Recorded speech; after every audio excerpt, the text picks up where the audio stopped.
Hey, are you ready, kids, for another episode of Angry Diecast Reviews? In fact, I should change the name from Angry, because I haven't had any angry reviews in a while, other than my David Reagan review, but whatever. On the table today for a new episode, I have, one of my favorite promotions, just because of how ridiculous it's been in NASCAR, but it's the Spongebob Collection, yes! I have all but one of the Spongebob diecasts. For some reason, they didn't make a 1/64th of Greg Biffle's car. It doesn't make any sense. He's the biggest named driver who drove a SpongeBob themed paint scheme, but whatever. Anyway, I'm going to review all 5 of these cars in one big episode, similar to my old Nationwide Extravaganza review, which, by the way, I still want to make that stop motion, I just don't know when it's ever going to happen. And Diecast Cars now ripped me off and never sent me my Chris Buescher diecast, so don't buy from them. Anyway, that's why that race has been delayed. I'm also still looking for a Chase Elliott car. That's enough, though. Let's go into this review. Alright, first up we have Bubba SquarePants Jr.'s Mustang that he ran at Talladega, which I fell in love with immediately when I saw this car, mainly because how ridiculous it is, but also because before the race, Darrell Waltrip said, we're looking for a good run in our SpongeBob SquarePants Mustang today, and that definitely made me want to buy it. The diecast is well done, like most Nationwide / Xfinity cars, whatever you want to call it. It's not really put together that well though, the axles are kind of crooked, but whatever. If there's one complaint I have about this scheme, is the fact that there's nothing on the hood. It's literally just sponge texture. Like, I wish they would have put, like, SpongeBob's face on the hood, because that would have been cool.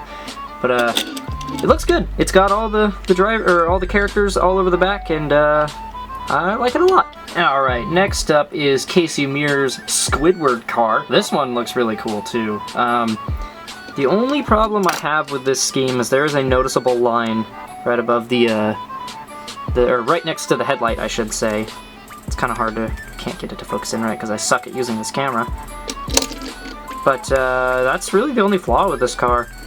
I really like this paint scheme. I wish there would have been something on the TV panel. There might have been, maybe they just didn't print it, I don't know. It looks kind of goofy without anything there, like maybe a Geico logo or something on it. These cars, they looked kind of just strangely bare, like they didn't have many logos on them, which is kind of a bummer because, like, I don't know where I'm going with this thought. Anyway, there need to be more logos on it. It makes the car look bare, and there's barely any Geico branding on it, which maybe that's how Viacom and Nickelodeon wanted the sponsorship to look, so where it was just dominated by the characters. But still, Geico's paying money to have their logos on the car. You figure they'd at least get, like, the TV panel or something. So, next car. Next up is Ty Dillon's Plankton-themed car, the second, I guess you could say numerically. Obviously, I don't have Greg Biffle's car because it doesn't exist, which is still baffling to me. But this was the last one to be announced, and I like this one a lot. I like the black roof on it. It definitely helps it stand out, helps with the design. See, this one doesn't have any sponsor logos on the TV panel, but it's got Plankton and it's got some Krabby Patties, so I mean, that helps, but overall, this is another really good car. I mean, I wouldn't say it's my favorite paint scheme. I mean, that's not the prettiest shade of green, but whatever. It looks fine. It didn't have any complaints about it on track, so there you go. Alright, next up we have David Reagan's Aaron's / SpongeBob car. This is the one that actually ran with SpongeBob on the hood, unlike Darrell Wallace's. So, you got that going. This was also the first race that I believe David Reagan drove the 55 last year, so we all know I'm a big David Reagan fan, and I've reviewed a ton of his cars so far. I think 4 now? 3, 4, something like that? I don't know. I can't remember how many cars I have. I have too many diecasts. Anyway, this one... Okay, so this is what's confusing, is this one has the Aaron's logo on the quarter panels, despite the fact that the other ones didn't, but this one's also kind of a dual sponsorship, because it still has Aaron's on it. It's not entirely sponsored by SpongeBob, like the last 2 that or actually the last 3 that I looked at. So I don't know, maybe I just don't know anything about sponsorships, but this is a really cool car. This is the only 2015 Toyota I own right now. I'd like to get Denny Hamlin's car, because I like that scheme a lot. The left front headlight's printed a little high, but other than that, it looks really good, so yeah. If they make any more David Reagan diecasts, I'll definitely buy them. I like his scheme this year, and I really like this car, and I kind of want to get his 55 car from last year, so that's that, and let's move on to the next car. Alright, and finally we have Michael McDowell's car that he ran for that year, which is probably, out of all the SpongeBob cars, the weakest paint scheme, but it's still pretty cool.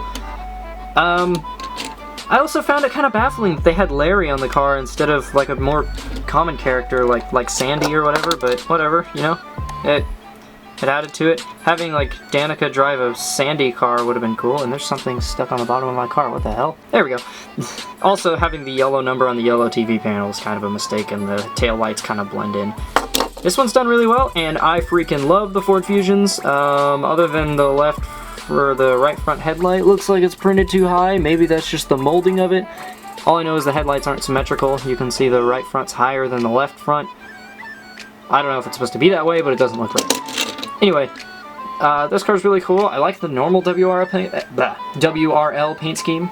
This is really cool though. It's really cool to see a small team like this get some big sponsorship from Spongebob, and yeah, I really liked this car, and I really like all of these diecasts. So there you go. So there you go. There are all the SpongeBob cars that I have, at least. I wish they would have made Greg Biffle's car, because that one was probably the best paint scheme out of all of them, the Patrick themed one, which is still kind of confusing. You know, maybe you could say it's because they're not tight on money, but because they wouldn't be able to cut a profit on it. But like, these 1/64th scale cars, they're going up in price every year, so it's not like they're not making money off of them. Maybe they aren't, I don't know, maybe I don't know anything about business, but it just seems to make more sense, because then you could have the complete set, and the fact that Greg Biffle has more fans than probably all 5 of these drivers combined. Well, maybe except Ty Dillon, I don't know, but it's kind of a shame they didn't make it. I wish it would have been here, so... But I know they made it in 1/64th scale, but who knows. Anyway, that's the end of this review, and we'll see you next time. Are you ready, kids? For another episode of... I said Minecraft Cubed.